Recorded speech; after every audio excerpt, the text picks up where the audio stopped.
Newstalk ZB. 23 minutes away from 8. Andrew Settle, Jason Pine in the commentary box after 8 o'clock. Meantime, for this Monday morning, the Prime Minister's with us. Very good morning to you. Morning, Mike. Good to be here. Would you appear, hand on heart, would you appear publicly at the COVID inquiry if called? Yeah, I would. I mean, I think New Zealanders have gone through a huge amount of suffering. You know, those ministers, former ministers, prime ministers should show up at that inquiry. I think, what you saw last week with the Treasury report saying, we were the second largest stimulatory country on earth. It created and made the cost of living worse, and it certainly affected our future fiscal track. I think New Zealanders have done a huge amount of pain and suffering because of the actions of the previous government. But I'll be honest with you, I get what they're trying to do. If you're Hipkins, you're trying to politically gaslight the country and say you had nothing to do with that record. Well, you did. So I think they should show. But frankly, ultimately, it's their call, and I've got to now fix it. So that's what I'm focused on. Grant Robertson says it's a show trial. Is it? I disagree. I think it's something called accountability. And I think showing up and actually giving the justification for why you took the actions you did, that ultimately, I think, made the cost of living worse. Actually, I think caused huge suffering for low and middle income New Zealanders in particular. They need to be called to account on that. But ultimately, they're cool. Who is the bigger hypocrite, Ardern and Robertson, because they're no longer accountable, or Hipkins and Verrill, who are? Well, I think, Hipkins and Verrill are making a case they want to lead the country again, and I think it'll be a disaster. But I think they should at least show up and actually front. But again, it's their decision. And I just say, I get what they're trying to do. Politically, if you're Chris Hipkins, you want to get out from under the rock, which is your last record when you were in government, where the economy got worse, law and order got worse, health and education got worse. I get it. He wants to gaslight and just move on from that past. But I think he should front. Do you know what they're paying Dentons or what the taxpayers paying Dentons in terms of legal representation? No idea. Will that come up at some point somewhere? Where does that money come from? Is that in the Leader of the Opposition's it comes out of the budget? Government. I think there's a long-standing convention that if former ministers from previous governments have to go forward on any, incur any legal costs for any claims like this, it's picked up by the taxpayer. So that's quite a normal convention. Okay, speaking of money for the taxpayer, the break fee on the Inter-Islander, is that negotiable, or will it change in any way if the company concerned happens to end up with the tender? No, I think this is the final net, what we owe them, irrespective of what comes next. It's a lot cheaper. It's $145 million. It's a lot cheaper than what people were saying at $300 million. I think Winston's done a really good job to negotiate a way out of that.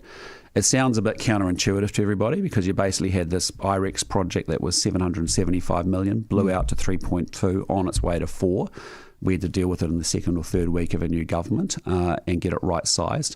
Yes, there's some break fees and some sunk costs that you've got to swallow and deal with, but the total investment we're going to make is going to be a hell of a lot less than 3.2 million. So you're going to end up with, so if you total it at $4 billion, and so with the break fees, in fact, the total fees with the infrastructure and stuff came to something like $500 million already. So between that $500 million plus whatever you buy, that'll be a hell of a lot cheaper. Significantly cheaper. Correct. And we will get a great solution for the Cook Strait. Very pragmatic, very practical, very fit for purpose. We'll get the infrastructure at both ends sorted. And actually, Winston's doing a great job, I think. It's just cleaning that up and getting that sorted. So Nicola Willis is in the UK, was in the UK. She's talking to Bloomberg. Is she telling Bloomberg more about Winston and his movement on foreign buyers buying houses than we've been told here in New Zealand? I know you have afflicted me every week on that one. But we so. are weeks away from that one. And so I'll have more to say about that shortly. When you say we're weeks away, what do you mean by that? She said it's going to Cabinet in the next couple of weeks. Does she mean it's going to Cabinet in the next couple of weeks because we've got a deal, we'll put it in Cabinet, they'll tick it off, and then we'll make the announcement? Yes, correct. So the deal as of this morning is essentially done? Yeah, there'll be a process working its way through Cabinet because there's actually legislation involved in overturning it. So you've actually got to, think through the policy, get the thinking straight, and then you've actually got to take it to Cabinet and then obviously then draft a piece of legislation that then, When will it be done, as in legislation? Cabinet, we'll go as fast as we possibly can. I think it would be one of those things you'd want to do under urgency and go through. So it'll be done this year? Yes, absolutely. Okay, so as you sit here talking to me this morning, there is actually an agreement between you and Peters? Yeah, we've got a proposal which we take to Cabinet. Obviously, a final decision's made there. Okay, and that's where it's. So why aren't you taking it to Cabinet today? We're taking it in the next few weeks. I would have thought it was way more urgent than that. Well, there's a lot that goes through Cabinet. There's a lot of things for us to discuss. But we've got a paper which will then go forward from here.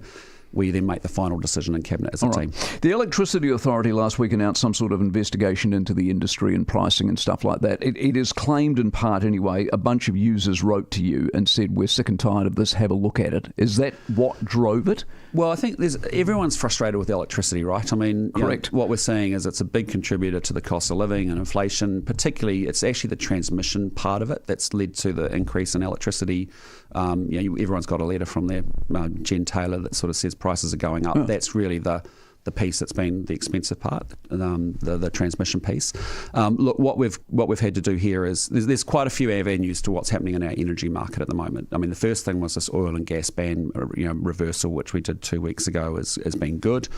We've got $200 million set aside so we can get gas, which actually is necessary for us. We've also put a strategic coal reserve together so that actually, if it's going to be dry skier, we actually don't have our prices going through the roof.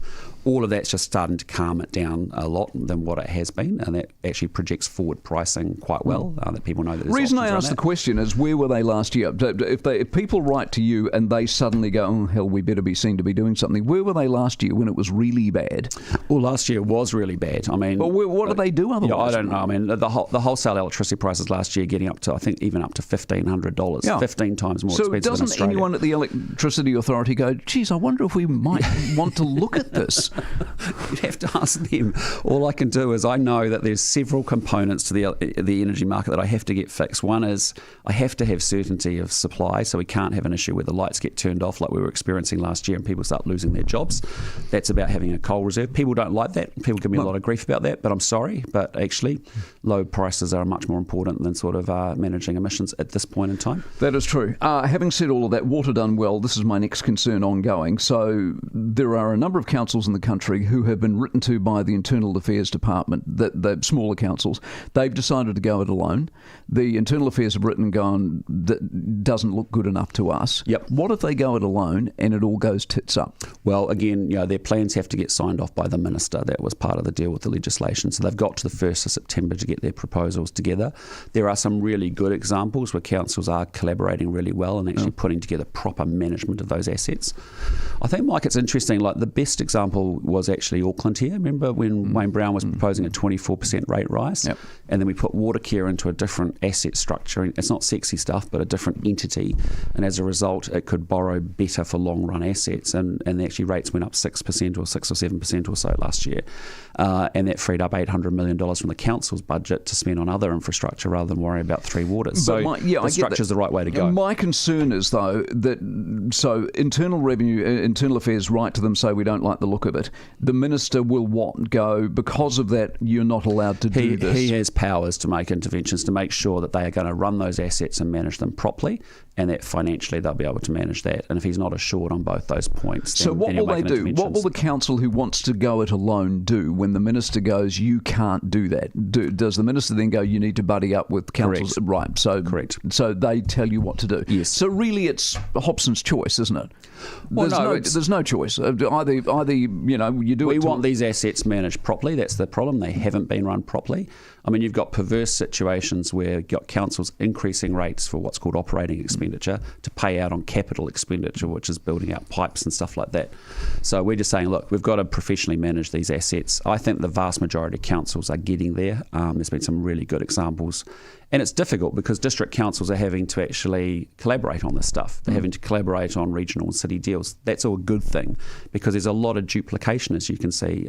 Today we're going to announce the building code authorities, there's a gazillion of them. Actually, they can merge those together as well. So the more experience they get actually working together as sub-regions of New Zealand and doing it from the grassroots up on Three Waters, on regional plans, on building BCAs, is actually good stuff. You mentioned Wayne Brown, his bed tax, he goes, it doesn't even cost you anything. Do you give him a bed tax, or do you worry about the broader picture in this country that the more expensive you make it to come to New Zealand at a country already stuck on 86%? I'm more worried about just adding a new tax. Now is not the time for a tax. We have to get the show growing, and growth is really where we've got to focus on. Yes, we've got A bed tax is actually quite an interesting idea. It's not something we're going to look at this term. It's not something we're considering at all. But for where we are in this cycle, where people are doing it tough, another tax ain't the way forward. The Supreme Court and their riverbed decision last week, does that in any way, shape or form change what you're doing around foreshore and seabed? I saw that legislation that ruling come through, I think on Thursday or Friday. We'll take a bit of time to digest that and understand that. As you know, on the Macca side, we've decided after digesting the last Supreme Court ruling on the coastal areas, for us to go back into Parliament and actually pass the law to make it back to what its original intent was, which was to balance customary right and also the rights of all New Zealanders. Has Amanda known you in your entire married life to be as bad at dancing as you were? Oh, mate, I've got rhythm. I went to the Papanui RSA when it was school ball season in Langdons Road, Christchurch, and that lady at the instructing us told me that I had rhythm, and I've believed that ever since. Did she say it with a straight face? Yeah, she did. I think she genuinely thought, I haven't seen so much rhythm in one individual for so long. Nice to see you. Prime Minister Christopher Luxon, 13 away from 8.